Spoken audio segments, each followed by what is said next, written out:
It's gonna be this way. Swim so free. The Capitol Hill to Soccer bopper.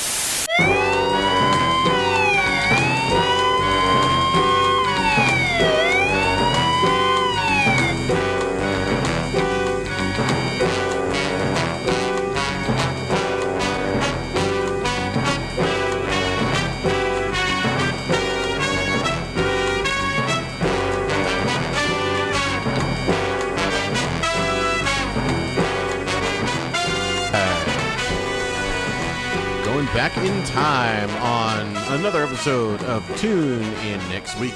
This is episode number 23 of Tune In Next Week. This is the podcast where we love to break apart shows from the 80s and 90s, occasionally from the 70s. Like the one we're doing today. We break these shows apart for you, our wonderful listeners. And I am not alone, of course. Doing this show without my co-host is just unimaginable. I have my good friend Brian with me. What's up, buddy? Hey, hello. Hey, hello. How are you? I'm great. Feel good. Awesome, man. How's everything going? You know, another beautiful day.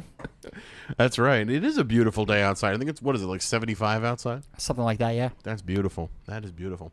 Well, we're going a little bit back in time here, a little bit before our typical time frame here of 80s and 90s. We're actually doing a show from the 70s called Emergency, but of course the name of the show is Emergency with an exclamation point, so I guess it's more like Emergency, right? Yes. Call 911 now! Emergency! So it's not Emergency, it's Emergency! So there we go. So there's nothing wrong with your podcast listening device when we do say the name of the show. If we do blurt it out like that, is only because the exclamation point tells us to do so. I always follow punctuation. That's right. It's one of my main directives. God damn it. Puberty. It sounds like you're having an emergency. I just swallowed the beer, and if I can blame it on something, it was me trying to readjust. No need for a Heimlich or anything like that yet. Okay, well, that's good. But anyway, this is a really, really special show. But actually, before we talk about that, how'd you like the episode? I mean, it was decent. I was... That is not what you said to me 10 minutes ago. Well, I mean, I didn't like it. I wouldn't watch it again. Let me put it that way. Okay. This is the second episode of Emergency that I've ever seen. Okay. The first one I watched maybe a year ago. Okay. Maybe 2 years ago I saw an episode of it, and it was all right.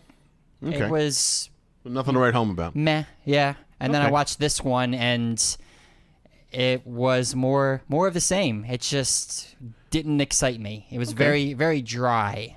Yeah, I mean, I can certainly see that, and you know, I did want to hear what your experience with the show was, because I have never seen a single episode of this until about maybe 3 years ago or so. One of my cousins, who is actually an EMT, is a big fan of the show, and he was staying over one night, and he said, "Hey, you know, let's jump on Netflix, and I want to see if they have this show I used to watch as a kid called Emergency." And I said, "Okay, well, that's fine. You know, I'm down for that." So we're looking around. Sure enough, we found it on Netflix. And I watched a couple episodes, and I really dug it. You know, it's kind of like Cops with paramedics. Yeah, and there were a lot of story arcs in it. Well, not really story arcs. There were a lot of different threads that kind of wove in and out throughout the episode. Right. There was... You can see the influence of this show. You mentioned that this show, when we were talking before we started recording, you mentioned this show is very groundbreaking, revolutionary, not only in the TV world, but also in the real world. It influenced other emergency like... Service providers. Yeah. And I copied a fact that I pulled off of Wikipedia. It says when the show premiered in 1972, there were only 12 such units in North America, entirely in the entire North American continent. By 1982, so 10 years after the show premiered, more than half of all Americans were rescue or ambulance unit.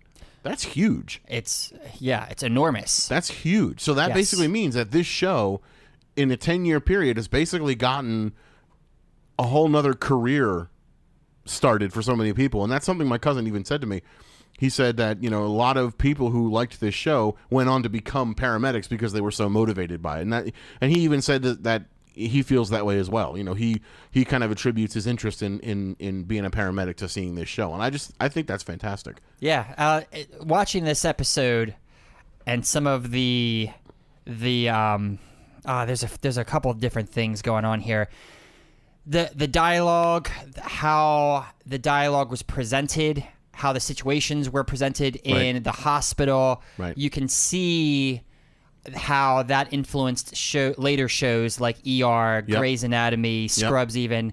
There are touches of this show there. But even those shows are kind of focused more on sort of the dramatic end of things, and like they have more of a soap opera storyline type of thing, whereas Emergency felt more like a cops episode, or felt more like, just sort of following the same company around to whatever activities they had to go and rescue people from. And that's what took me out of the show.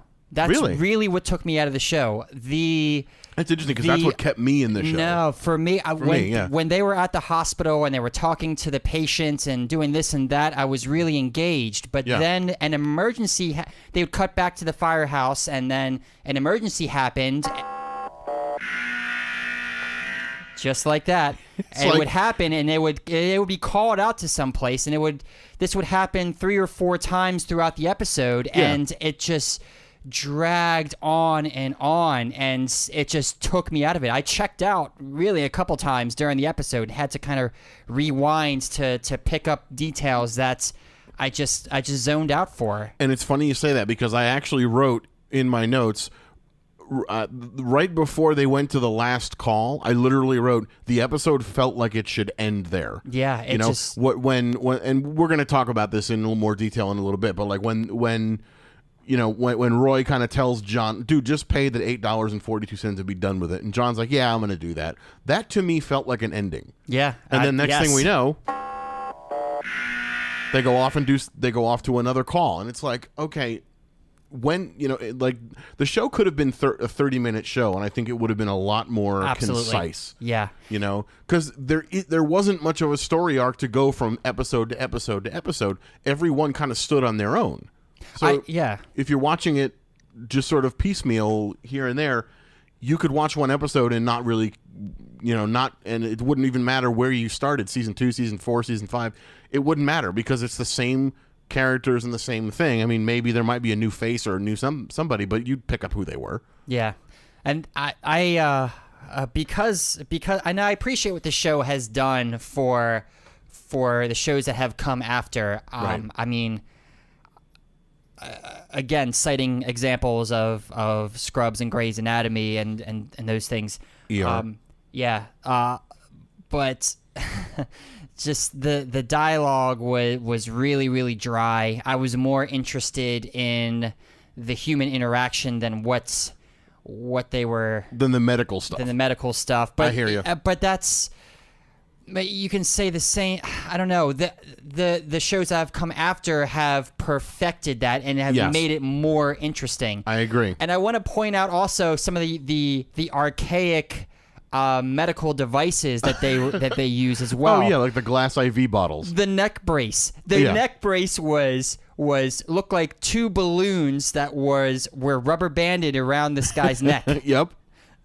Yeah. I mean, obviously we can't forget that we're talking about a show that aired in 1973. Yeah, they're using 1960s, 1970s the medical technology. It's bananas how far we've come since then. It really is. Even in not only in technology but also in practices, which we're going to talk about in just a bit. But I just have a couple other little trivia things I want to throw out about Emergency before we jump into this specific episode.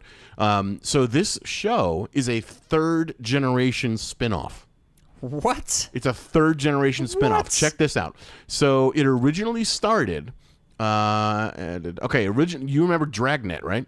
Oh, yeah, I love Dragnet. Started with Dragnet, then Adam 12 was a spin-off of Dragnet, and then Emergency was a spin-off of Adam 12. I've heard of Adam 12. Yep. Never seen anything about it. I don't really know a goddamn thing about Adam 12. I mean, it's basically like Emergency with cops.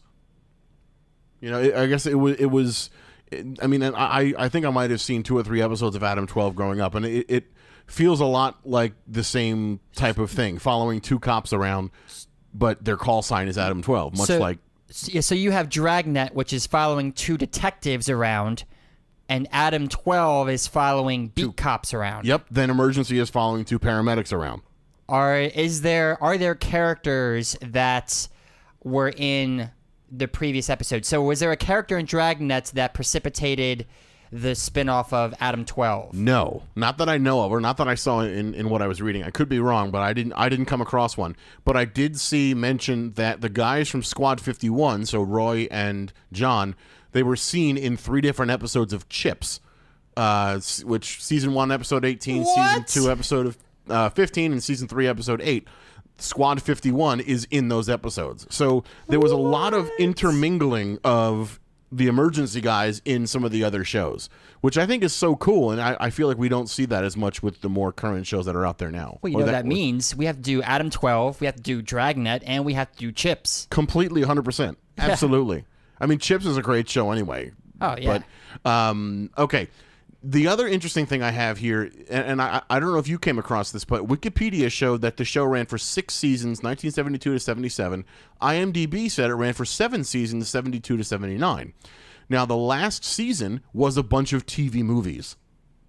What? Like after-school special kind of movies? Movie of the week kind of things. Okay. The final season, 78 to 79, was 6 TV movies that were shown in 6 2-part things. I have IMDb showing 9 episodes in the 7th season. So there's apparently misinformation all over the internet. I'm not sure what the actual count for Emergency is. I'll have to look on. I have to check my library because I have it in my video library. I don't remember how many seasons I have. I don't know if it was 7 or 8 or whatever, but 6. But anyway. Where can we watch this? I actually don't have that written down. Where can one go watch this? I'm fairly certain it's on Netflix because I know that's where I saw it the first time. It's definitely on Netflix. It's still on Netflix as of this recording.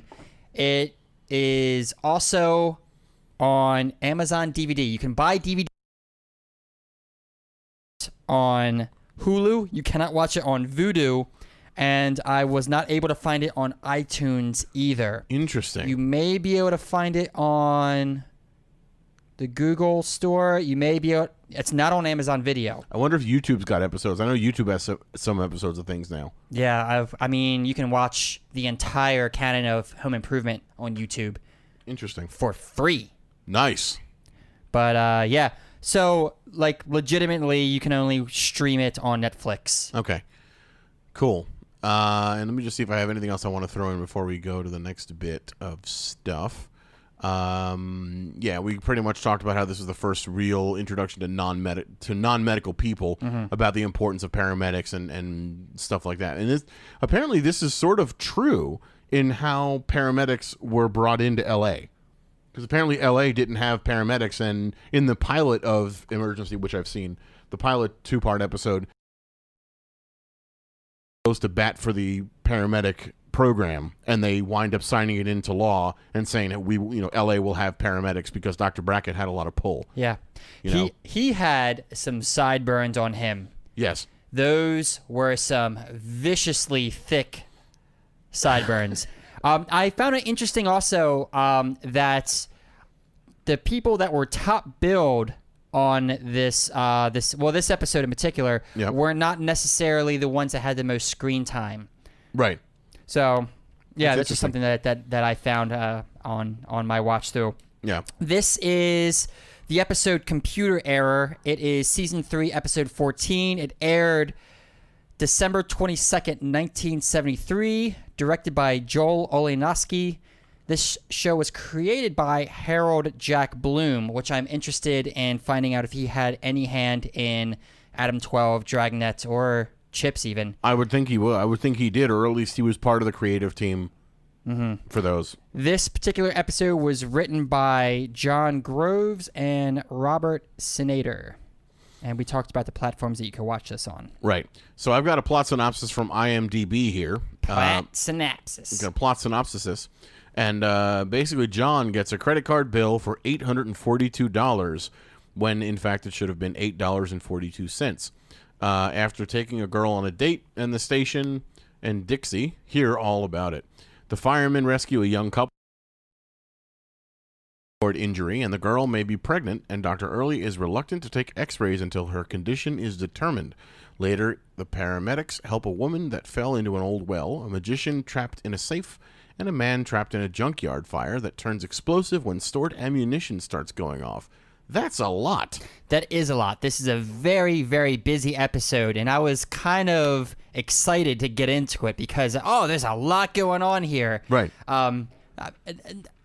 Not to say that I was disappointed with the episode, but you see a lot of shit going on. I'm like, oh man, this is going to be like a Melrose Place episode where you've got shit going down, rapid fire. Let's buckle up and go for the ride. You got a guy trapped in a safe. You got a lady down a well, and a dude that's almost paralyzed. I mean, yeah. I want to talk about the magician when we get to him. Oh, before we do anything else, yes. Don't we have some business to attend to? I was just thinking we got to crack open the briefcase. All right. So, as always, we want to just give a quick thanks to this studio where we prepare our podcast. That studio is known as JB Recording. And for any voiceover, music, or podcast production needs that you might have, or if you just want to see where it is that we do what it is that we do, go to www.jbrecording.com. You can connect with us on social media. Our main base of operations here is Tumblr, and you can connect with us there, tunein-nextweek.tumblr.com. That's our main website. You can also follow us on Twitter, which we would love to have you follow us on Twitter, at tunein_nextweek, and that's also our name on Instagram. To us on a number of places. You can get links for these on our website, tunein-nextweek.tumblr.com. You can listen to us on iTunes, on SoundCloud, on the TuneIn app, which is a great app for listening to other good internet radio and streaming content to us. So that way we can get up to 100 subscribers, get ourselves a nice YouTube channel name instead of like PQGD, whatever the heck it is. And we're also now on Podbean, which is a new podcast directory. So we're spread all over the internet for your enjoyment. So please connect with us, and we would love to have you there. Also, May 8th, 2016, we have a live streaming episode with video, so you can watch us do our thing. So definitely connect with us on Twitter so you can get all the details on how to tune in to that. Anything else I missed? I would say our business is now concluded. Come right on in. So we've got ourselves a cold open right outside the station. It looked like a garage. It looked like somebody's house. It looked like they had... Well, it's a firehouse. It is a firehouse, but firehouses house big trucks. It wasn't big enough for you? No. Because, it's not about the size, man. Sometimes it is about the size. But they were able to fit some pretty big vehicles in there. Sometimes you just want to feel stretched out. Jesus Christ. Yeah. All right. All right. There we go. All right. So I'm just saying that at first glance, it looked like just like a neighborhood house with a regular looking garage. It's a neighborhood firehouse. But anyway, that's fine. Yeah. I mean, you're right. It is a neighborhood firehouse, but it doesn't look like... It wasn't very tall. The modern firehouse that I would expect to see. So Okay. I was taken a bit aback, but then was able to quickly shift gears and think, oh, we're in the 1960s, 1970s. Right. This is the world we live in. Right.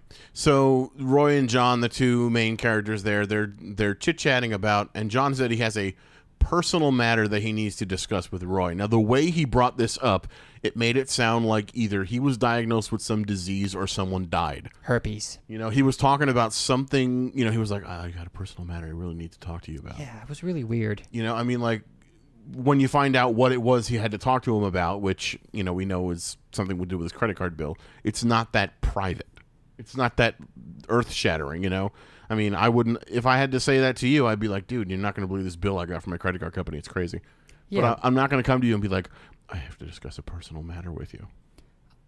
It would be one thing if I had my identity stolen, or I don't know, man. It just, that kind of thing, it just seemed not that serious for me to pull you aside and like, hey, John, I don't want anybody to hear what we are talking about right now, but I have some shit I gotta talk to you about. Can you just follow me over here into the locker room? Right, and not to mention, they have plenty of time when they are alone, as in like when they're driving. He could have brought it up at that point if he really needed privacy, but instead he said, Roy said, okay, well, we can go talk in the dorm. That's a great idea. Let's go talk where there could be other guys sleeping or in a room that is typically quiet.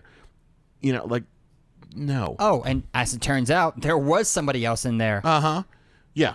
So, anyway, we get in there. He shows him this credit card bill, and he's basically getting charged for $842.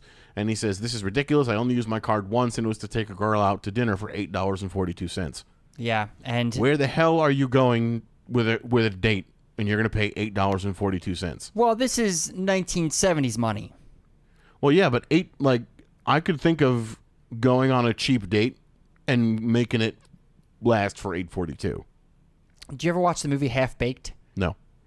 You should. It's Why? very, very funny. Okay. Because it's a movie about some friends who are trying to raise money to get their friend out of jail. The weed smoking aside, it's still a very funny, very enjoyable comedy. I think you'd really, really like it. Okay. I really do. There's a scene where Thurgood, played by Dave Chappelle, goes out on a date with a young lady, and he doesn't have any money. While he's got a couple bucks,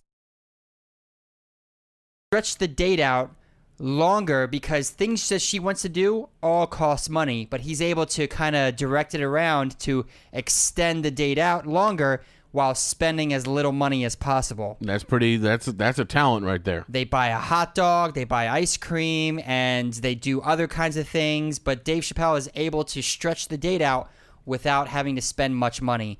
Pretty cool. But this guy spending, was it $8.42? Yeah. There's a ton of different things he could do that would cost that much. Sure. But what happened afterwards really pissed me off. Or I don't want to say it pissed me off. I guess I can say what happened next really kind of like irked me, because he acts like a complete idiot. He's like, "Oh my God, what do I do? What do I do?" He's standing there staring at the bill. Yes. He acts like he doesn't know what the hell to do. He hands it to Roy, and Roy goes, "Why don't you call this number? Or why don't you send a letter?" Right. That was one of my notes also. And if this guy was smart enough to become a paramedic, but he can't figure out how to dispute a charge in his credit card bill, like, duh. Get it together. Yeah, get it together. Get it together, John. John Gage. Yes, not you. exactly. I Get just it together. realized But that. thankfully, when all this travesty is going on, this happens. Emergency! I'm going to make that my text message sound, I think. It's kind of funny. So anyway, the alarm goes off. Now, one thing that my cousin told me, the voice of the person who's actually dispatching is an actual LA dispatcher. Really? Yep. He told me his name. I forget his name, but apparently it is an actual dispatcher person. It's not an actor. I would assume that he's still not in service. Still not. They don't dispatch EMTs, firefighters, paramedics the same way. I don't know. No, I mean, like when the noise happens and then the guy comes over and he goes, 123 Main Street vehicle accident. That person is in real life an actual dispatcher. Yes. Well, that's very interesting trivia. Yeah. And one thing that he also told me, my cousin told me, is that there's a ton of stock footage used in this show. I noticed. So, like if you were to watch a couple of these episodes, and I remember that night sitting watching Netflix with my cousin, and he goes, okay, now he says to me, all right, now the squad's going to pull out and they're going to drive past a red car parked behind a white van. Sure enough, he drive out the road, there's a red car parked behind a white van. I was like, you've seen this show way too many times. But there is a ton of stock footage, and you'll see it all over the place. So they roll up on a car accident. Now, I don't know about you, but this accident definitely looked staged. Yeah, and I accepted that. Yeah. One of my favorite things, though, was... Was that, right? Yes, that was very enjoyable. Thank you. But one of my favorite things was they pull up to the accident. One car was on its side, and the other car was kind of right side up. But the guy who... It looked like that a guy T-boned a car and flipped it over on its side. And the guy that did the T-boning, the guy that was still in his car... That was right side up. Right side up. Was an old man who looked like he had his head in his hands as if he was exasperated. Okay.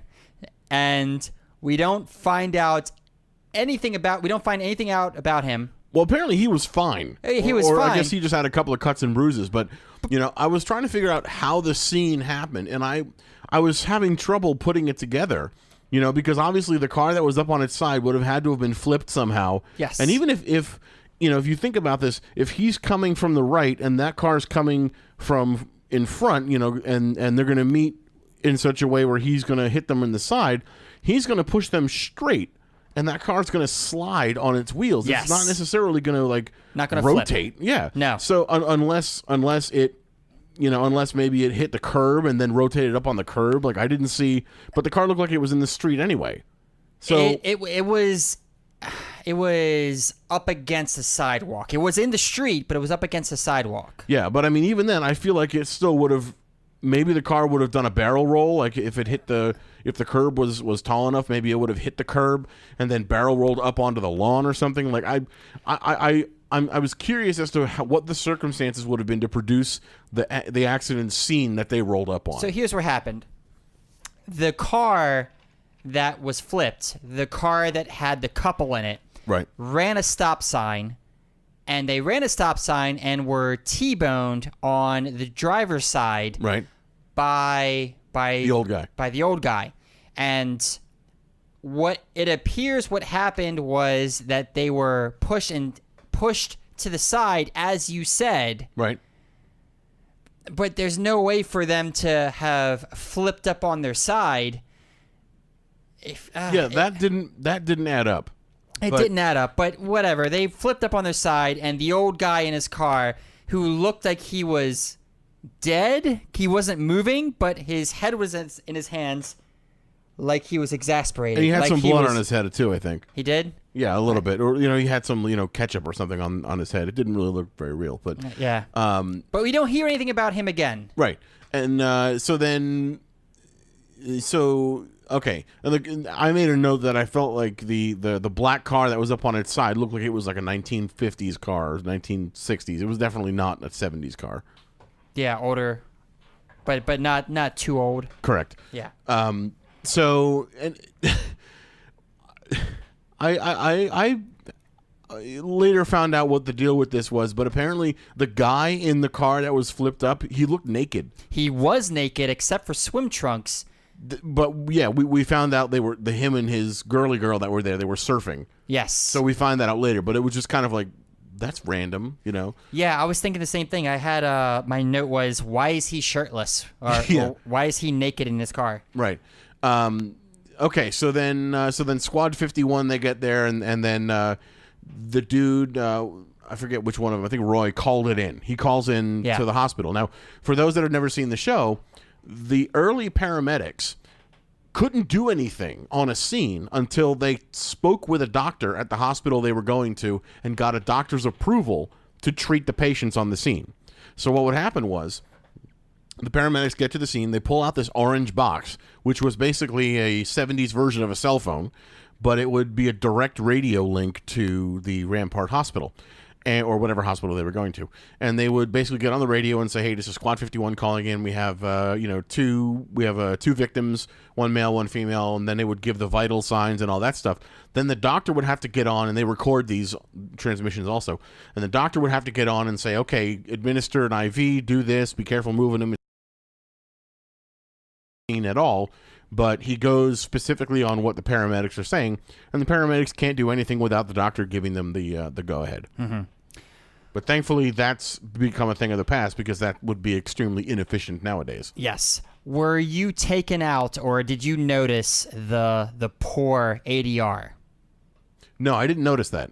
I did. The girl in the back, and when I say Well, ADR, I mean automated dialogue replacement, Correct. voiceover. Correct. That's what I mean. I did notice that when John was trying to pull the guy out of the car, someone else entirely was talking and saying like, "Hey, we're going to get you out of here. It's going to be okay." It wasn't John. It was somebody else. Yeah, it was somebody in a studio And that- talking over, and it sounded like a narrator almost. Yeah, and that didn't add up either. It kind of took me out of the moment for there. Yeah. And in addition to that, the girl who was in the back seat was moaning in pain.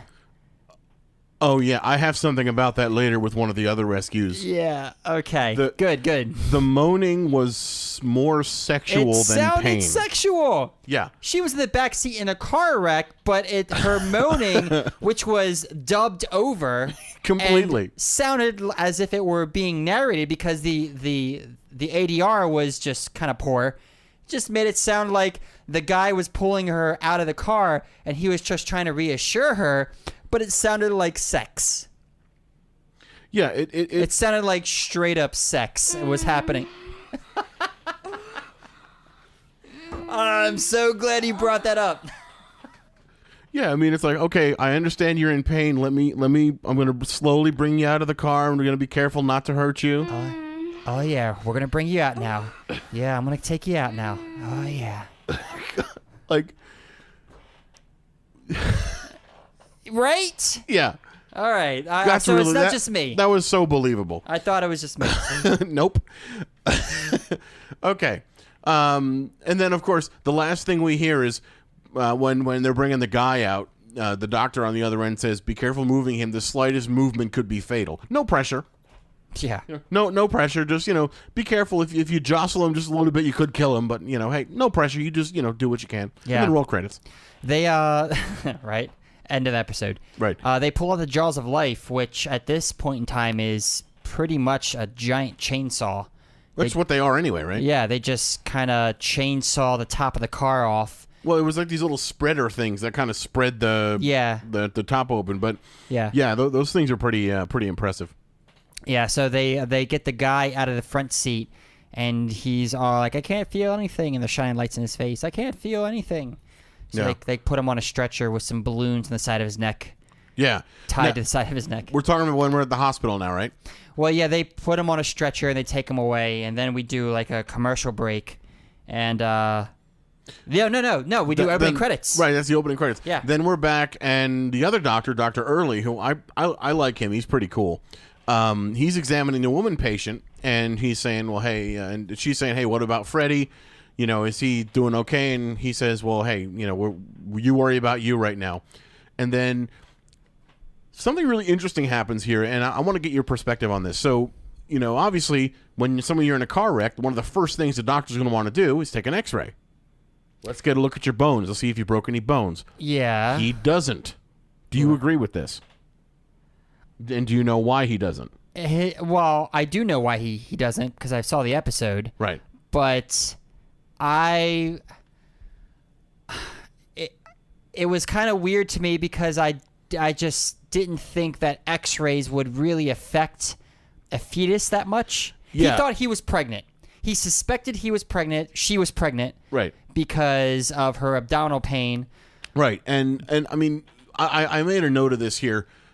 He says to her, is there any possibility you might be pregnant? And then she goes, no, we're just friends. And this annoyed me. And I hate when people do this. When your health is at stake, no matter how bad the answer to that question is, you be honest. I'll be full honesty here. I had to go see a doctor for something the other day.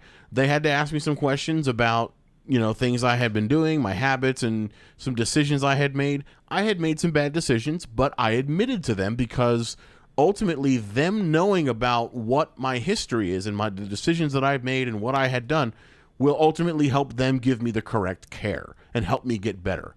So, you have to put your pride aside when you're talking to someone that can help you feel better, help you overcome something. the doctors, they see so many patients on a regular basis. They don't care if a girl's pregnant, or they don't care if, someone's making bad decisions or whatever, because it doesn't matter to them. What matters to them is what your history says about the advice they need to give you to get better. Does that make sense? It does. They don't know you. They're in the profession of problem solving. Right. Body problem solving. Right. So if you're not completely honest with them, they can't solve your problem. Right. And if it's an abdominal pain and they're asking you questions to try to protect you or maybe a baby inside of you, right, and you're lying, then what the hell? Yeah, I mean, you might as well just not even be at the doctor. If there's anybody you should trust, it should be your lawyer and your doctor. Right. Now, there's a difference between what we're talking about and maybe being honest and saying, please keep this private. Well, yeah. Because we later find out she didn't want her parents to know and blah, blah, blah, which makes perfect sense. I mean, I can understand that, and I can understand why she would want to keep that a secret from her parents. But, your doctor's not going to tell your parents. Exactly, especially if you ask them not to. Doctor-patient privacy, But hang on, I hate cutting you off, but doctor-patient privacy in the 70s, was it what it was today? Yeah, I know they didn't have HIPAA and all that stuff. No, they had to have had. Well, I'm thinking of the Hippocratic Oath. Hippocratic Oath is as old as Greek medicine. Yeah, but no, HIPAA, like I think it's something patient private. It's like patient privacy or health. It's a Health Information Privacy Act. I believe that's what it's called. But that was much later than this. But I would think that even just human beings, common courtesy.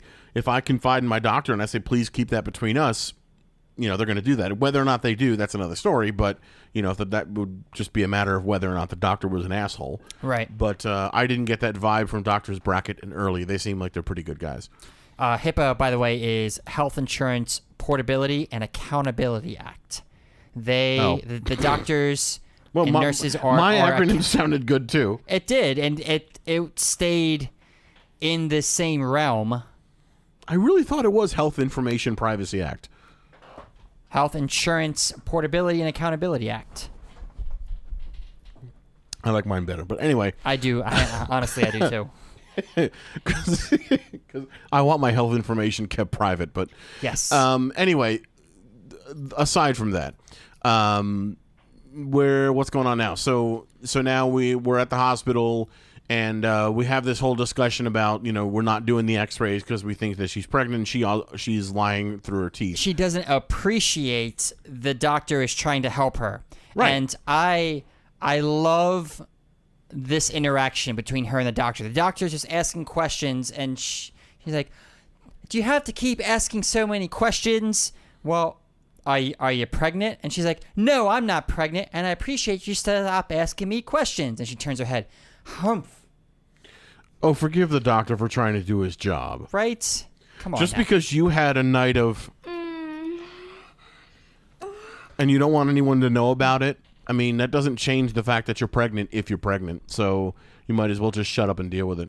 Deal with it. Get it together. I think that should probably be the summary of this episode. Get it together. Get it together. Just everybody involved, get it together. Marsha. Okay. Her name was Marsha. Marsha, get it together. Okay, so now we... I thought this was kind of cool. There was that brief scene where the two paramedics are talking to the doctor's kind of interviewing the paramedics and saying, talking about the scene and like how they recovered the people and pulled the people out. That's good information, at least so the doctors kind of know what the scene looked like when they extracted the patients and what was going on, because obviously she's lying through her teeth, but the doctor needs to know what could possibly be the source of this abdominal pain. Yeah, those paramedics are a good source of information. Yeah, them consulting the paramedics was great, but the doctors consulting with the nurses and all that's between talking to Marsha and them, it was just all dry. It was all flat medical talk. For me, yeah. And I mean, I grew up in a in a household where my mother was a doctor, so I was used to hearing these medical terminology things thrown all over the place. So, Like I guess it didn't faze me as much. And I mean, I'm kind of interested in it. I don't see myself as someone that could hawk it in a medical career, but I've always found that stuff fascinating. Yeah, I mean, I know what intubating somebody means because of shows like ER. I know what an infarction. Yep, or like a myocardial infarction. Yes, due to scrubs. I learned what sinus tachycardia is. I don't know what that is. What is that? I couldn't explain it, but I've heard the term on emergency. It's like, I think it's an irregular heartbeat. An irregular heartbeat? Yeah. But hey, those of you out there listening to us, what are some of the medical terms that you've learned from watching different medical themed TV shows? Tweet us at TuneIn_next week and make up a hashtag. I also found out what a Babinski is. A Babinski is... The hell's a Babinski? A Babinski is the... Sounds like a magician, like the great Babinski. Well, you're checking a Babinski reflex. So you're checking to see if they're a thing with like the little hammer where they hammer your knee or something. That's not a Babinski. Okay. That's you're more That's a Houdini. You're more trying to get their tendons to flex, or you're trying to tickle them almost. I see. And that's the Babinski reflex. That's interesting. And I also learned what D5W is. What the? D5W is another term for saline or salt solution, saltwater solution. It's what they put on your IV. So like if you're in the hospital and they just want to like start an IV on you, they'll start you with D5W, or they called it something else and I forget what it was called. Is that what they give you when you're hungover? I don't know. To hydrate you? Probably. D5W, or they called it something solution. I forget the name of it. But anyway, yeah, here we are talking about medical shit. Okay, so now we're back at the squad, and they're making some stew for lunch. And this is where John has his little aha moment, and he goes, "Oh, I didn't spend $842. It was $8.42." And then he goes, "Oh, I'll just call them." Like, dude, why didn't you just do that from the beginning? Yeah. Instead of freaking out about it and being all covert and, like, oh my God, we have this problem. What do I do? And, giving it to his partner to tell him to write a letter. Now he's like, oh, just call. Yeah, but Roy says, no, man, just send him a letter. Let them work it out themselves. Which makes sense. It does and it doesn't. Nowadays, if you want to get things done and it doesn't work out for you online, what do? You call customer support. Right, but sending a letter is good because you have something documented. You have like a paper trail. That is true. I don't scoff at John's line of thinking, because you want to talk to somebody. They're boots on the ground. They've got their hands on the keyboard. They have quote unquote access to the information that's necessary. They can make the adjustments that's needed. It turns out that that's not the case in this situation. Right. I don't scoff at his line of thinking. I scoff at his lack of thinking, because he didn't know what the hell to do to begin with, and now he's just like, oh, maybe I'll call them. Like, why didn't that occur to him before? But that's just me, I guess. Well, I mean, some people need to talk things out loud and talk things out with other people, bounce ideas off of somebody just to get to get the idea or get the path of where they need to go. So I understand it. I get it. But he just seems kind of like a dullard. I think that's probably the best way to phrase it. For a fireman? Yeah, he is a bit of a dullard. Yeah. But while he's on the phone with the credit card company, it's like my new favorite sound effect. Emergency. Yeah. Another run. He's got to hang up and go. So I like how he yells into the phone before he leaves. He's like, I gotta go, because he's on the other end. Just kind of put the phone down and went over to the computer or something, which, who knows if that's the case.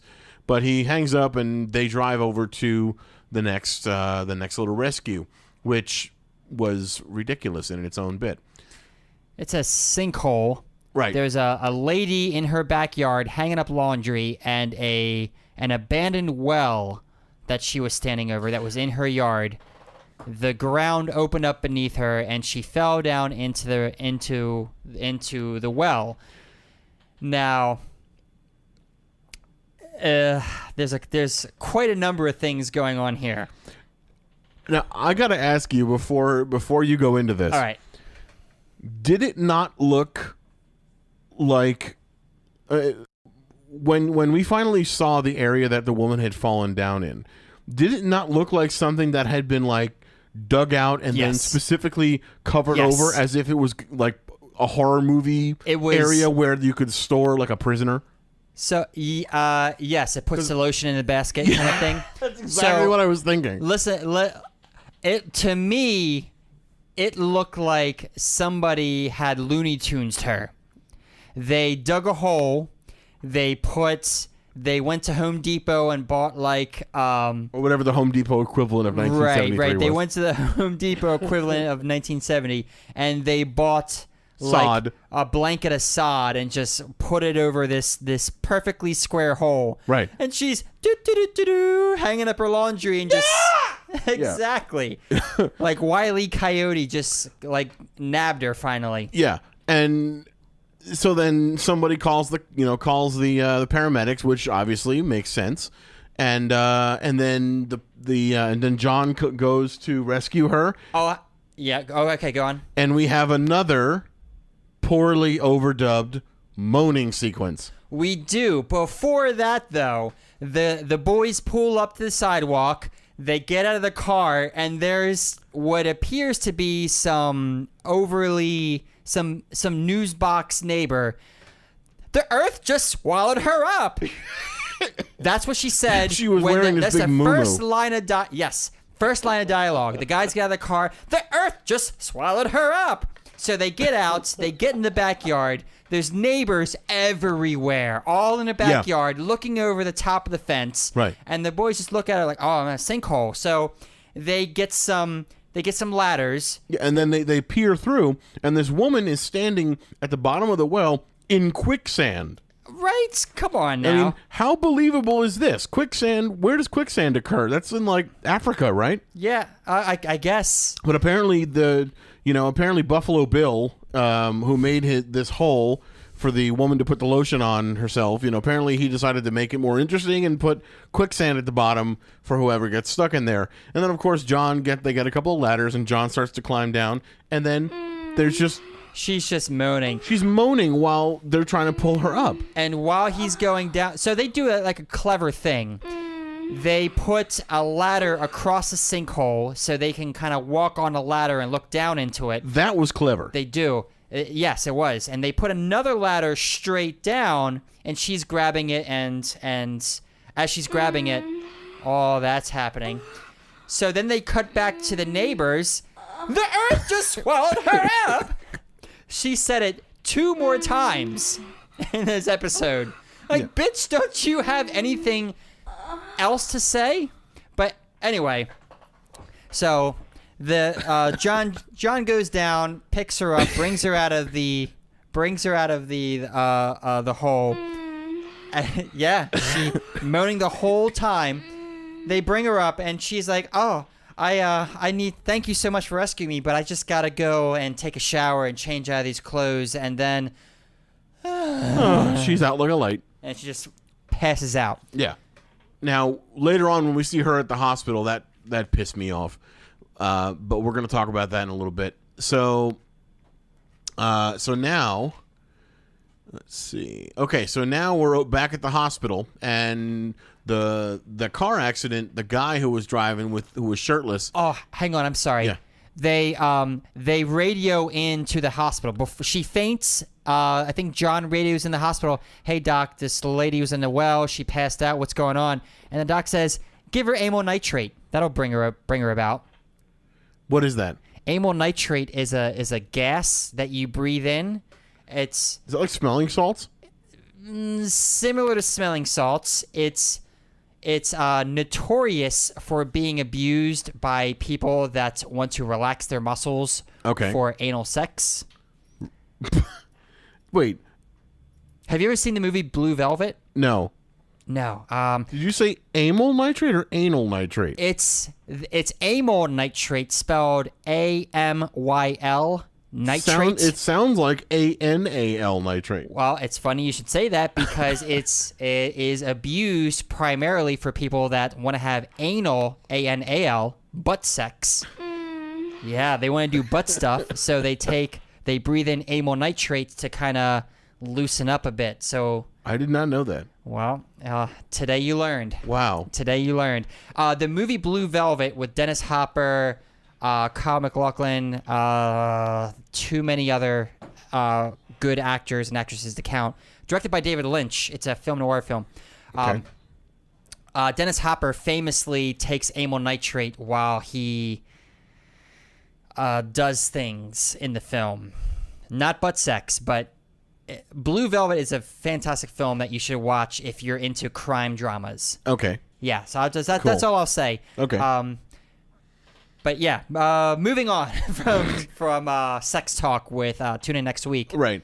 So now we're at the hospital, and Fred's conscious. Freddie, who's the boyfriend from the car accident. Which I dubbed Ginger Veggie in my notes because he was a redhead and That's horrible. well, he called himself a vegetable. True. I don't want to get Marsha's not going to want to marry a vegetable. Yeah. Well, you never know. I mean, you never know. Well, things we'll get to the end. Yeah. Well, actually, we can't forget Fred's parents are talking to the doc, and the doc is saying, the doc is kind of giving him the lowdown, and then we go to a scene where the woman from the sinkhole is talking to the doctor. Yes. This pissed me off because she's like, I have to go. I have a lot of housework to do. It's like, okay. I have a couple of rules when it comes to doctors, and maybe it's just because I was raised by one. But Okay. when it comes to doctors, they're there to help you feel better. They don't have to help you, but you're going there to get help from them. They've gone through a lot to get the training and the experience that they need to help you. Their time is valuable. So if they're taking time out of what they're doing every day and they're helping other people that need help too just as much as you do, if they're taking the time to help you as much as they would help anybody else, you need to respect that time because that time is valuable and you are paying for that. Whether you're paying for it, your insurance is paying for it, you're paying for their time. You're paying for it with your time. Right. So I would never say that to a doctor. I would never say, oh, am I done? I got to go. I got housework to do. That's so arrogant. If I had something I had to do, I would respectfully ask, can you tell me how much longer this procedure will be? Can you tell me how much longer I'll need to be here just so I know?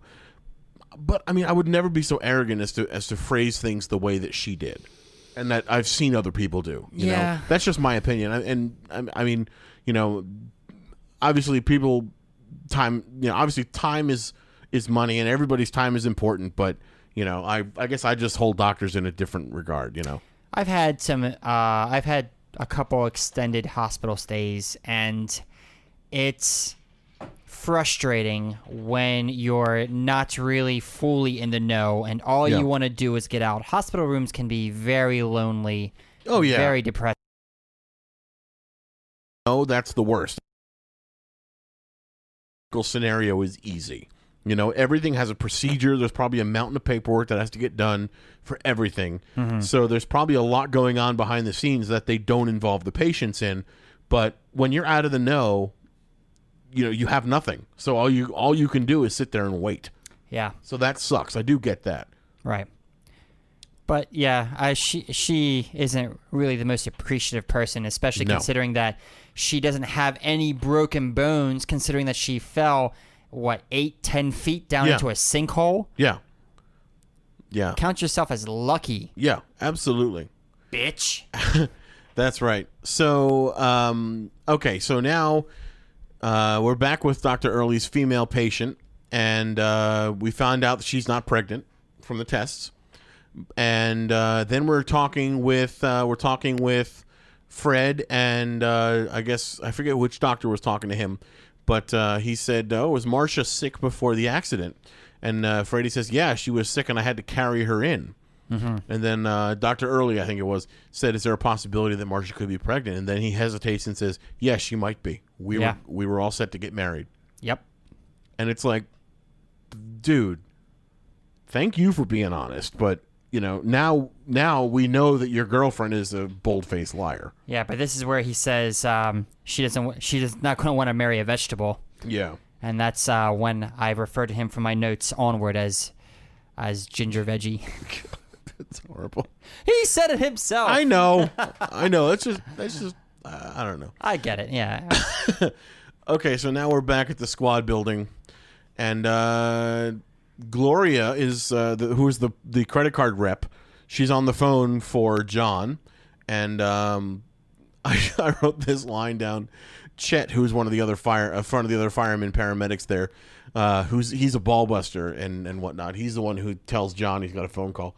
And he goes, "She has a low, sweet voice that sounds like she ate a pound of cocoa butter." Yeah, I heard that too. And to me, I just was like means. Weirded out because I just know cocoa butter as being like a good lotion. Right. I mean, you put it on your hands, put it on your arms. It smells great. Why would you eat it? That's not something I would eat. Me neither. Maybe I would cook with it. I don't know. I guess I may cook with it, but I just know it as a good lotion. It smells goddamn delicious. Right. But yeah, whatever, dude. Yeah. Then we find out that now John's credit card bill has doubled to $1,684. And this person is now going to go fix it. So apparently they were just calling him to tell him that. Yeah, but then what happens? Goddamn emergency! Emergency! And we go to a commercial break. But when we get back, we go to an amateur magician's house because he is stuck in a safe. So the boys show up. And his wife is the one who called the paramedics. The wife, who is a train wreck. She is a train wreck. She's got what you call that? A leopard spotted muumuu. Is that what you would? That's what I would call it. The swallowed up by the earth woman was wearing the muumuu. I don't know what she was wearing. This woman was wearing some ridiculous house coat that went from shoulders to shins. And wasn't it leather too? It wasn't leather. I thought it might have been leather. If it was leather, then it didn't appear leather, but it was a white-orange spotted. Which just looked really weird for, around the house wear. Yeah, they were in the garage, and there was a safe there. That we learn, evidently, he had purchased just recently for $200. And he is an amateur magician that had performed at like PTA meetings, so apparently really big ticket magician, and he was practicing getting out of the safe, and he was in there in handcuffs and leg irons. Yes. And the two guys, they get there, and Roy goes, "Should we try to get him out?" And I'm thinking, why the hell did she call you? Right? Yeah. She didn't call you just to be a spectator and watch her husband escape. But so they start like rapping on the side of it with a hammer. Then Roy grabs a drill and tries to start drilling the side. They don't really have a sense of urgency. No, they don't. They're just, maybe we'll try drilling. Maybe we'll try this. They dump out like a jar of nails or something, and they put that up against to try to hear inside. And of course they're rapping on it, shouting the guy's name. Frank, are you there? Nothing. So they're thinking, well, shit, maybe this guy's unconscious. And then when Roy goes to start drilling, that was ridiculous to me, because what if the guy was leaning up against that wall, unconscious? He would drill right through him. Thinking the same thing. Why are you drilling right there? He should have drilled from the top. So at the very least, because the head is very thick, but also there's less of a likelihood if somebody had passed out, they would be leaning up against one of the sides. Yes. So I would think possibly less. That's smart. Less likelihood to hit a vital organ or something. Like if you hit someone's head, obviously you don't want to hit a person or drill through somebody, but that's the least likely problem area. Or try like in one of the corners. But at any rate, after they start doing this and making some noise, you see the front lock start turning, and the guy just opens the safe, and he's like, "What are you doing? Who was rapping on there?" So such a stupid ending to that one. Safes are designed to have the tumblers turned from the inside. You can turn them from the inside. Can you?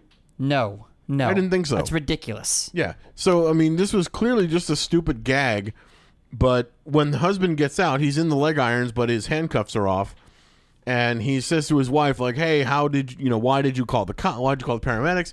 And then they start having a little spat, and the two, and Roy and John are like, "Dude, let's get out of here." And they just kind of pick up a can of peanuts and open it up, and snakes come out. Oh yeah, one of those gag cans where you open it up and the spring-loaded snakes just pop out everywhere. Right. Why are you going through this man's stuff? You're in somebody's home and you just help yourself to a can of peanuts? Yeah, what are you going to stand there and eat the peanuts while you watch the argument? That's fucked up. Yeah, fuck you guys. Yeah, so they're like, okay, we're gonna leave quietly, because and I get why they did, because if they didn't, they would have been sucked into that argument and been there for a year. Yeah, I would have done the same thing. Yeah. So, okay. So now we're back at the hospital, and Marsha's parents show up. Oh, and her dad's an asshole. The litigious. Well, we don't even have her last name, do we? I don't even know her last name. No. She's just Marsha. I think Evans. I think it was Mr. Evans was the asshole. I guess, yeah. So Marsha's dad, the pregnant girl from the original car wreck, shows up and just starts berating everybody. What is she doing hanging out with your son? I ought to sue you. Oh, and he's ripping Freddie's dad apart. He's just trying to sue everybody. Yeah, just being a complete asshole. And then the doctor was like, "Sir, you're not." And then I think didn't one of the doctors pull him aside? Yeah, they pulled him aside and they told him what was up. Hey, your daughter's fine. The other boy's paralyzed. But we haven't given her X-rays yet. Do you want to see her? Come this way. And then he's like, "Well, why haven't you done X-rays?" And then he says, "Oh, well, he might be pregnant." No, my daughter's not pregnant. Well, she says she's not pregnant, but I have reason to believe that she might be pregnant. Why don't you come and talk to her?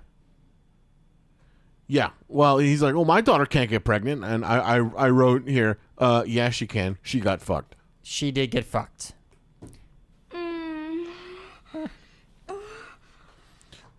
But apparently now that sound also could be someone getting rescued. So it was so awkward. So the dad goes away, and then Marsha's mom goes up to Freddie's mom and says, "So what's going on with Freddie? Is he okay?" And she turns her head and she says, "Freddie's paralyzed." "Oh, I'm so sorry. I'll talk to you later. I'll talk to you later. Bye." Yeah, I thought that was kind of messed up. Yeah, I mean, well, what can you do? Like, yeah. I mean, my kid's potentially going to be paralyzed for the rest of his life. My life has been forever changed. Your kid's okay. It's hard for me to be happy for you, right, when my situation is so fucked. Right, but she couldn't do anything right then and there anyway. So at least she could have done was maybe sit down and say, "I'm so sorry. I know it's a tough thing. Just sit there and be there for her." But she's just like, "Oh, I'm so sorry. I'll talk to you later," and she just turns around and leaves. Yeah, okay. It's hard for me to take sides in this. I agree. I can see both perspectives. Yeah. Okay, so now. One of my favorite things about this scene was that Marsha's dad is flipping out on everybody. I'm gonna sue. I'm gonna sue Freddie's parents. I'm gonna sue the hospital. Blah blah blah. And then Marsha tells her husband to calm down. It's not that we're gonna work this out. And he just turns around and tells her to shut up. Straight up. Shut up. I'll deal with you later. If it wasn't for you, she wouldn't be running around with this ginger. I didn't see that part. He didn't call him a ginger, but he did tell his wife to shut up. If it wasn't for her, his baby wouldn't be running around with this lowlife kid. This guy is such an asshole. Yeah. Yeah. 1970s pregnancy, John. Yeah, apparently. 1970s pregnancy. Yeah, but I mean, my favorite sequence with him is when he goes, "My daughter can't be pregnant." Yeah. Dude, Get it together. get it together. Get it together, you asshole. And then I love how when Dr. Early was explaining why he didn't do x-rays, he's like, well, because she may have an unborn baby and I don't want to harm the baby. Right. Well, my daughter can't be pregnant. Get it together, asshole. Yeah. So the doctor calms everybody down, takes him to see Marcia. And, of course, Marcia denies being pregnant, and her dad threatens to sue the hospital. Right. And, well, why, if you're not taking x-rays, I'm going to take her to a private hospital that will take x-rays. And doctor's like, yeah, that is your right. Yeah. And I'm going to sue you into the prehistoric era. Yeah, and I think the doctor handles this beautifully. He's like, sir, that's your privilege. It's your right. You're able to do that if you want to. Yeah. So he Which is completely true. Yeah. Dad storms out, and everybody's like, oh, man, he's just probably upset. Yeah. And then Marcia's like, nah, this is par for the course. And then her mom is like, you really should just be honest with him and blah, blah, blah. You know, and then The insinuation, sorry for cutting you off there, but Yeah. the insinuation by Marcia led me to believe that the father may have been abusive to the wife or Marcia. I would agree with that. Yeah, it was there. Yeah, I would agree There with was a darkness behind that. No, this is This is who he is. Yeah, this is who he is. Right. And I was expecting more from. So John and Roy are in the squad driving around. They're still harping on about the stupid bill. And Roy's like, dude, just write a freaking letter. Yeah. And John's like, all right, fine. I'll write a letter. It feels like shoehorned comic relief to me. Well, yeah. And he's harping on about this stupid credit card bill, you know, and it's like, it's old already. Yeah. You know, like I'm done with it. Yeah. So now we're back at the hospital and they're doing some tests with Freddie. It seems like he's getting some feeling back in his foot. And he's talking about how like he really wants to stand by Marcia and he wants to stick there with her. So it seems like he's a good guy, you know. And then we're back up in Marcia's room, and this is where I love this scene. So Yeah. we're back up in Marcia's room, and you find out now that Marcia gets pissed that Freddie told on her. You know, because like everyone else knows that she's pregnant except her, or that they know that she could be pregnant except for her. And she's like, oh, why did he tell? Oh my God. And it's like, dude, you've just been caught as a friggin' liar. So you have no credibility whatsoever. I love her acting. You know, oh, absolutely. And then we find out that obviously her dad is like, I'm gonna sue Freddie, I'm gonna sue his parents, and I'm gonna sue everybody. And then Dixie is telling her like, dude, just be honest with your dad. Tell him how you're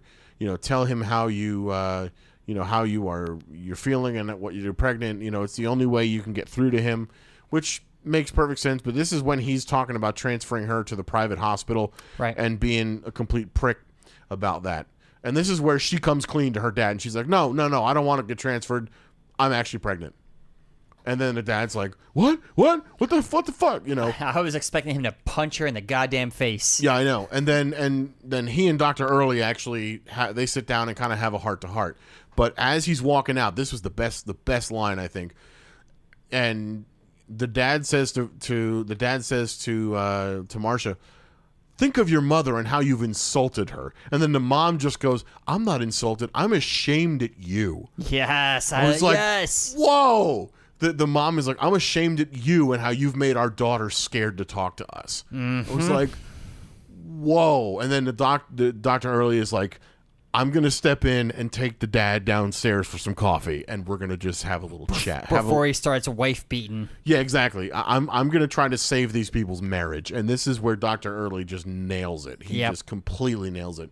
You know, they're in the coffee room having a little chat, and Dr. Early's like, dude, your daughter's afraid of you. You just need to get to know her, talk to her like an adult, and then like you can kind of see her dad's asshole side kind of breaking down, because he's like, what do I do, you know, because he realizes that he's wrong. Yeah. And that's pivotal, where he realizes he's wrong. He's being a prick for no reason. He's got to accept his daughter as a young woman who's going to have a kid and blah blah blah.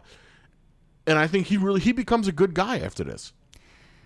Yeah. He reconciles with the children. He reconciles with Ginger Veggie's parents. Yeah, and I like that he actually steps up to Fred's dad and goes, "I want to apologize for my behavior. It really wasn't right, and I'm sorry for that." Yeah, it was big of him to apologize. Yeah, and then he says, he said, "Doctor, if it's okay with you, I'd like for Freddie and Marcia to see each other." Yeah, and I like that also. Yeah, I was like, okay, so this guy he's on the mend. He's a good guy. So now we go back to Station 51, and John's trying to find that $8.42 receipt. Yeah. He's still just harping on about the fucking bill. Yeah, man. You know? At this point, we've gone through every iteration. You called them. He hasn't sent a letter yet, but he's trying to find proof that he spent $8.42, not 800 and whatever. Yeah, and Roy's like, dude, pay the $8.42, send him a letter, and be done with it. Yep. And John's like, I think I'm going to do that. The episode should have ended right there. Yeah. But of course, another call. And this felt like it was tacked on. Like it was completely unrelated to anything else we'd done. They tied the story arc in of the accident from the beginning. They tied that in, and now Freddie's going to be okay. Marcia's going to be okay. Her parents know she's pregnant. Everyone's happy. Like the story's closed. But no, we have my favorite kind of fire, a trash fire. Right. We got something else just to end, and it wasn't. We didn't even end on a cliffhanger. Like we just went to this shithole salvage yard. And there's ammunition, apparently, and shit starts blowing up.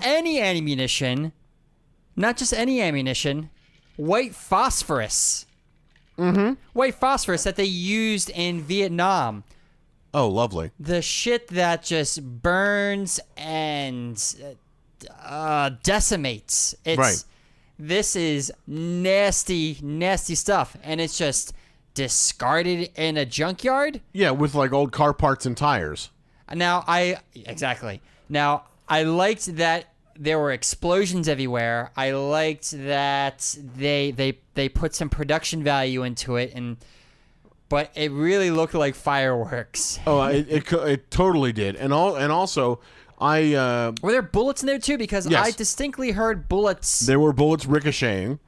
And I thought it was kind of ridiculous that when someone told the captain that there was ammunition, the captain is like, "Oh, we'll be fine. We're far enough away." And then shit starts blowing up, and then the captain goes, "Oh, we should get everyone out of here." You think? It was like, you shouldn't have been in there in the first place. But yeah. I mean, I get you got to save people. Right. A forklift tipped over onto a dude, and that was their main objective there. Right, which they spent very little time showing how that rescue went. They put a jack, what looked like a bike tire pump. Right. But they jacked up the forklift enough to drag the guy out from under it. Right. They pulled him away, and there were bullets flying everywhere, or sound effects anyway. Right, and they in the beginning they were talking about barely moving someone because there could have been a spinal injury, and this guy's talking about how he thinks his leg is broken, he couldn't feel his leg, but I think John just picks him up and carries him over his back. Well, put yourself there in their shoes. You've got white phosphorus going off. You've got bullets flying around. Yeah, but if you could barely, if in the name of saving someone's life and their ability to walk, if you're not supposed to move somebody, shouldn't you try to keep them flat if possible? He just picked him up and threw him over his back and carried him out. So I mean, I get that. I guess it's better to save your life in general than save your life with the ability for you to walk afterwards. Yes, so I get that. Yeah, if you weren't going to go that route, I was going to bring that up. Better that he has his life rather than the ability to walk. Right. I get that. I personally wouldn't have done that. I would have tried to at least, get some kind of a stretcher in there, some kind of a board in there to immobilize him so he could be carried out that way. But maybe that would have taken too much. Easy to say that, watching the episode, right. But they're in there. It sounded like they were in the shit. There was bullets, explosions. Right. They pulled the guy away, and an explosion went off on the on the forklift itself. Yeah. Yeah, so it certainly it made sense that they did what they did, but you know, I guess in the moment that's the only course of action. You make a sacrifice. Yeah. Yeah. Bold, courageous decision. So then the last scene here, we're back at Squad 51, and they're talking about how they found a bullet hole in the blanket that John had draped over him and the guy they rescued, you know, which I kind of found interesting. So I guess the bullets didn't hit any of them, but they almost, if they didn't have the blanket on there, one of them could have taken an extra round, I guess. Right. And then I found this ridiculous. John is talking about how he asked the lady from the credit card company out to dinner, and then she rejected him because she found out he only spent $8.42 on dinner. Gold digger. Pretty much. And roll credits. Yeah, and then roll credits. And so now the episode's over, but like it felt like it was over 15 minutes before. It was. I when that last alarm went off, I tapped the remote to see how much time was left. I did too. Oh my god, there's so 6 more much minutes, more. I think. Yeah, I think it was 6 minutes, but I was like, because I watched it earlier today before we recorded, and I was done with the episode when all the happy stuff was happening at the hospital. You know, after. Yeah, I was checked out. Yeah, so I don't know, but all in all, I enjoyed the episode. I enjoyed the series. I like Emergency. I know you said it wasn't your favorite thing, but it's, you know, I have a lot of respect for the show. I would say that I respect the show more because of what it did for the industry, both for the medical industry, but also even the entertainment industry, and sort of making the idea of medical television a reality. I'm interested in watching other episodes in this series, but I would not watch this episode again. Agreed. And I would only watch episodes based off of interesting. Just watching the pilot 2 episodes. Mm-hmm. Watch the first 2 because that really does set up the series very well. Right. So I would highly recommend those 2. Let's start with highlights and lowlights. Highlight for me is the believability and the performance by those involved. You know, for being the first medically themed show, I find it very believable and authentic as far as the medical jargon and the, you know, like nothing about it seemed fake to me. Like it literally seemed like I was watching actual paramedics doing actual medical work and going to an actual hospital. Like it felt real. Some of the production looked a little staged and fake and whatnot, but the dialogue and the performances seemed very believable. The people playing the doctors, I felt like they were doctors. I didn't feel like they were actors reading a script. So I feel like the performances were very believable. It's funny you should say that because my highlight was Marsha's acting. Her terrible acting. My favorite part in the whole episode was every scene that had Marsha dialogue in it because she was awful. I brought up. I thought that would have been a low light. No, that's my highlights. Okay. She was a joy to watch. Okay. She was a joy to watch because out of everybody in the entire episode, she stood out as the worst actress, Well, what about her? What about the lady that fell in the sinkhole? They were both pretty bad. She was worse. I would say that the lady that fell in the well, the abandoned well in her backyard, her acting wasn't bad. Because she seemed like just like an annoying person in general. Just rude. Yeah. I'm saying Marsha as an actress. Yeah. The actress Audrey Landers. Okay. Was a poor actress in this episode, and she stood out, and it made me laugh. Okay. She did this head turn. I mentioned it earlier. Yeah. The doctor was asking her questions. He was kneading on her abdomen, seeing if she was okay, if she had pain. Right. And she was like, "Stop asking me so many personal questions." Harumph. And she turned her head to the side, and I cracked up laughing and rewound it to watch it again. Wow. She was my highlight. Now, this actress, after this episode, she went on to play a semi-prominent role in the soap opera Dallas. Interesting. And a show that I'm interested in running by you for us to do. But okay. Yeah, she was in Dallas as a semi-prominent role, and she was actually pretty good in the things I've seen there. But in So maybe this was like her first gig. she was terrible, Yeah. laughably terrible in Yeah. this episode. But yeah, that was my highlight. Okay. She stood out to me through the whole episode, so much so that I had to go back and watch her again. Okay. Cool. How about so I want to give you my low light. Okay. My low light of the episode is the music. I really did not care for the music. I don't like the theme song. The music seems very obvious at times. Like it seemed very brassy and very brash. You know, like the music was way too prominent in there. It didn't seem like it fit for me. But one of the biggest problems I have is when music is written, and I'm going to try to explain this in a way that makes sense. When music is written with certain parts to mimic the sound of something. Like, for example, the brass instruments were playing a part that sounded like a siren in the music, and I hate that. So, like, the brass is going, wah, wah, wah, wah. I hate that. If I want to hear a siren, I'm going to play a siren. I don't need to hear trombones and trumpets making siren sounds, you know? Or like in shows where there's a train, I don't need to hear like the percussion section going. I don't need that. It's stupid to me, and I hate it. It aggravates me.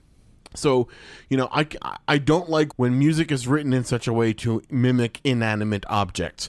Music should be music, and then if you want the sound of something, you put in the sound effect. Yeah. There are. I agree with that.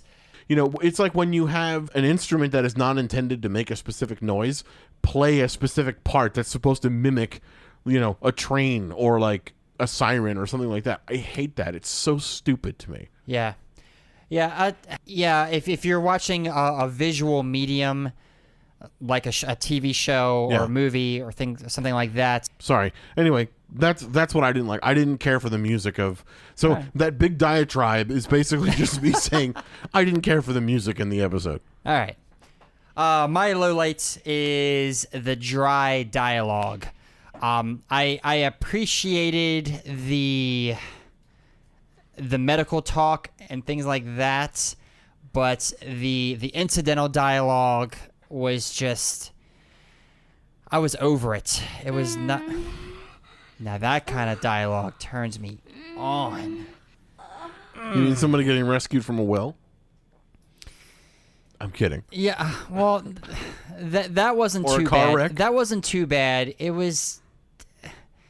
I was just distracted by what was supposed to be happening from what the actors were saying in the garage. The guys when they were talking about trying to get the guy out of the safe. The doctors talking to the nurses. The things. It just the whole delivery of the dialogue just. I was bored. Okay. I was bored. And That's fair.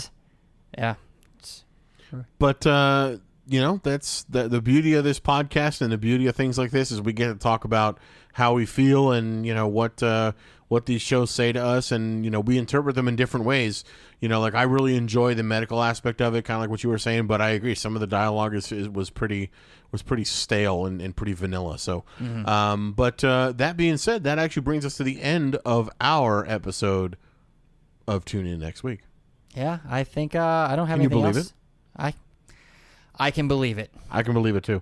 I know this was a little bit longer of an episode for us, but you know, we're happy to have you guys with us, and as always, we appreciate everything you guys do, all your support and all that good stuff. And you know, just like the name implies, Why don't you just come on and tune in next week now?